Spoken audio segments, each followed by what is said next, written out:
Hello children, welcome back to Vidya Merat. So today is the time to learn square roots using prime factorizations under the chapter squares and square roots, which is third video for class 8th. Now we have already covered up how to find out the perfect squares and the Pythagorean triplets, and in the next video I will teach you how we can use long division to find out the square root, which is a very important topic as per your examination point of view. Now these are the types of questions which generally come in your exams, which is to find out the smallest whole number which needs to be divided or it needs to be multiplied, and how you will find out the square roots using prime factorization. Please watch the video till the end and then try solving this. If you face any doubt or you are not able to find the answer, please let me know. I am there to help you. Now you already know that inverse operation of addition. What is the inverse of addition? Is subtraction. Inverse of multiplication is division. Same way, inverse operation of squaring or the square numbers will be the square root. Like I say 2 square, I am squaring it. So 2 2s are 4. On the other hand, if I want to know the square root of 4, it will be 2 and it will be represented with the help of a symbol which you can see along with the 4.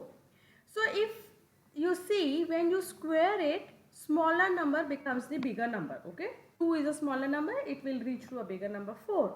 When you take out the square root, you will take a bigger number, put a square root sign, and you will reach to the smaller number whose square will be 4. Same way, 5 square is equal to 25. So square root of 25 can be written as root 25, which is equal to 5. And 11 square is equal to 121. So square root of 121 is 11. Same way, you can find out what is the square root of 9, 81 and 49. So children, for this you should know the square numbers from 1 to 20 for your calculations to be little easy. Okay. When you practice it, write down those numbers 10 times, 20 times, you will quickly learn it. That are not at all difficult. Now, look here, I will show you a table of squaring and square root. What happens in the case of squaring? Your number is doubled. 6 6 are 36. 8 8 are 64. So you put a square sign and that digit will be multiplied 2 times. Okay, 2 means 2 times you will multiply. 3 square means 3 multiplied by 3. 4 square means 4 multiplied by 4. That is a part of squaring. And you see this 1 2 3 4 is a small number if you look at that side. And if you look at the answer side, that becomes your larger number or the bigger numbers. Okay. Whereas square root is the opposite case. In the square root, you take the bigger numbers and you will find out whose square that number will give you as the answer. So we put a root. If you put root 4, I will factorize 4 and find out whose square will be 4. 2 2s are 4. Similarly, root of 9 is 3 3s are 9. So 3 is your answer.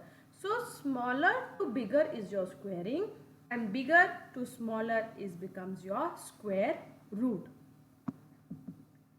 Now, find the square root of 144. How we are going to find out? Please understand. We will do the prime factorization like this. Okay, 144, we will start with 2 if it is 144, if it is an even number. Okay, how do you know it's an even number? You will look at the ones place, it is an even number. All the even numbers will start, you can start from 2. If it is not, doesn't going on 2, that means if it is not an even number, then you can start with the further numbers 3, 7, 11 like that. Okay, all the prime numbers you will take. Now if you look at this, I can write down that the factors of 144 is 2 into 2 into 2, 2 into 3 into 3. So what I will do is, I will make their pair of same digits. Okay, if you look, I can make 3 pairs.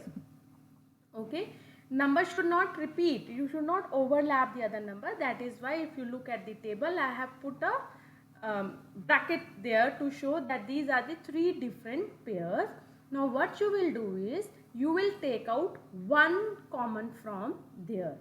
Okay, which means from one bracket 2 will come, from another bracket again 2 will come, and from the third bracket 3 will come.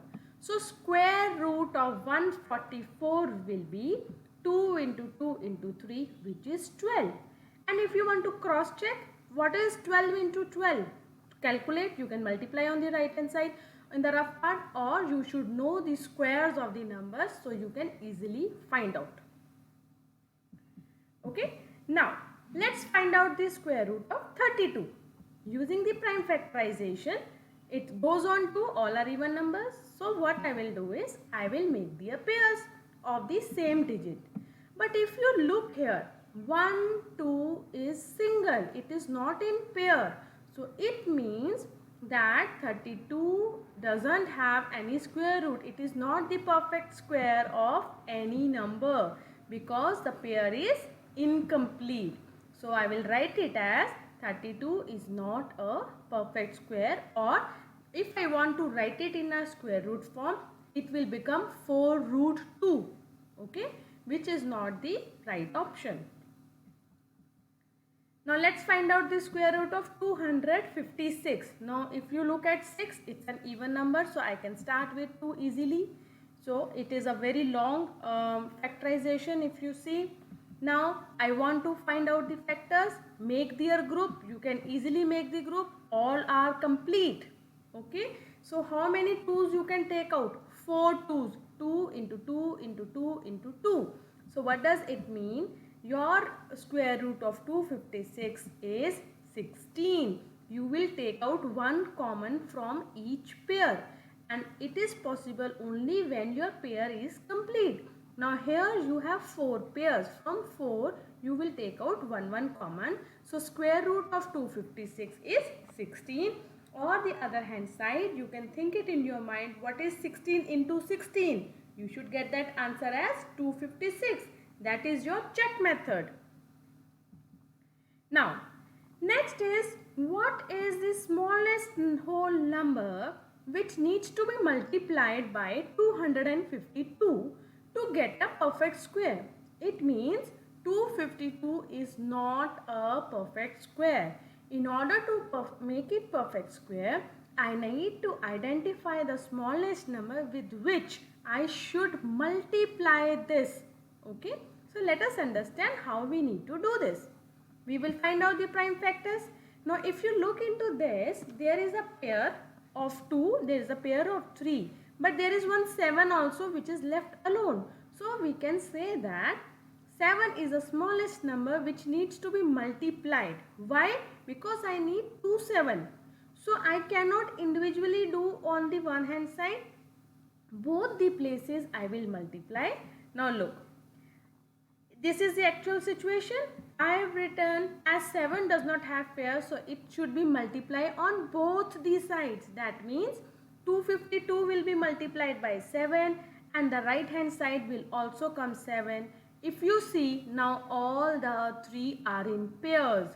Now 2 also 2 times, 3 also 2 times, and 7 also 2 times.